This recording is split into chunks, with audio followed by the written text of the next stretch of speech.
On revient sur le malaise des commerçants avec une autre source d'inquiétude que le confinement pour ceux de l'Eurométropole. C'est l'extension de la zone commerciale de Vendenheim au nord de Strasbourg depuis 2 ans. Des travaux sont en cours pour lui redonner un coup de jeune et plus d'espace. Dévoilement du projet et de ses conséquences avec Marie Heidmann et Thierry Sitter.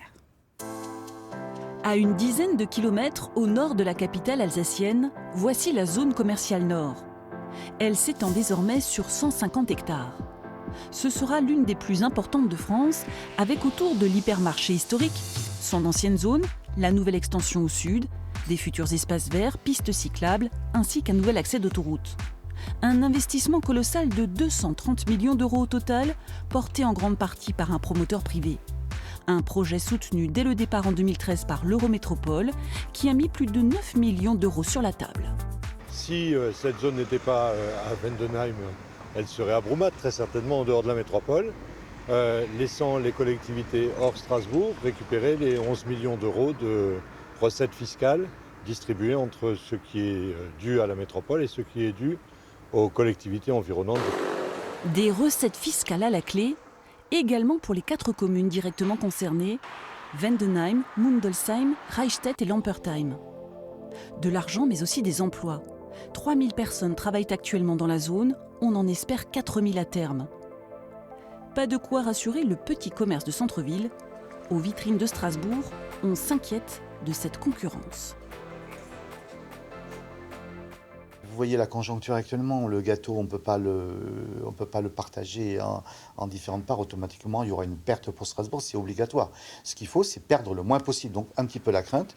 Et on a besoin vraiment de la municipalité et de l'Eurométropole, puisqu'ils ont quand même aidé à créer financièrement, à créer des accès là-bas. Donc il faut vraiment nous aider à nous, le centre-ville. Ce que j'aurais aimé que ça soit fait depuis des années, ça n'a pas été le cas. Aider notamment à l'accessibilité des commerces. C'est une problématique que connaît bien ce caviste. Il est l'un des rares commerçants indépendants à avoir fait le choix d'être présent en plein centre de Strasbourg, mais aussi dans la zone commerciale nord.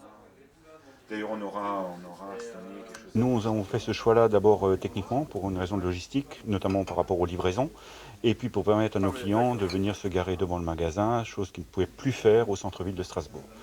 Ensuite, on s'est rendu compte que ça avait un autre aspect intéressant, c'est que ce sont 2 clientèles très différentes, la clientèle du centre-ville étant très différente de celle de la zone commerciale nord. Et puis, entre un cœur de ville et une zone commerciale, ce ne sont pas les mêmes surfaces disponibles, ni les mêmes loyers. Ainsi, l'association des commerçants de cette zone, Strasbourg-Nord, entend jouer la carte de la complémentarité. Je préfère créer des passerelles et des ponts pour permettre justement aux commerçants du centre-ville de pouvoir aussi travailler en synergie avec les commerçants des zones périphériques. Tout comme c'est le cas également des commerces de village qui sont, on va dire, adjacents à cette zone commerciale. Et que pour moi, c'est l'unité et la capacité à pouvoir travailler ensemble qui permet justement d'être meilleur. Et c'est probablement ce qu'on sait mieux faire en Alsace, plutôt que de se diviser, c'est de travailler ensemble. Une zone qui va passer de 180 à 250 enseignes. Certaines, déjà présentes, vont même déménager de quelques centaines de mètres dans la nouvelle extension pour être plus attractive. Mais c'est aussi un loyer qui va tripler. Celles qui restent sur les emplacements historiques, plus à l'arrière, craignent d'être moins visibles, même si des travaux de voirie rajeunissent l'ensemble. La question qu'on se pose, c'est est-ce que le flux que va attirer la nouvelle zone ne va pas bloquer les gens devant et qui fera qu'on aura moins de flux derrière. Voilà, donc je suis vraiment partagé, un peu inquiet, mais j'attends de voir surtout. Premier à ouvrir ses portes dès novembre, un grand magasin de bricolage. La partie dite du shopping promenade sera quant à elle inaugurée en mars prochain.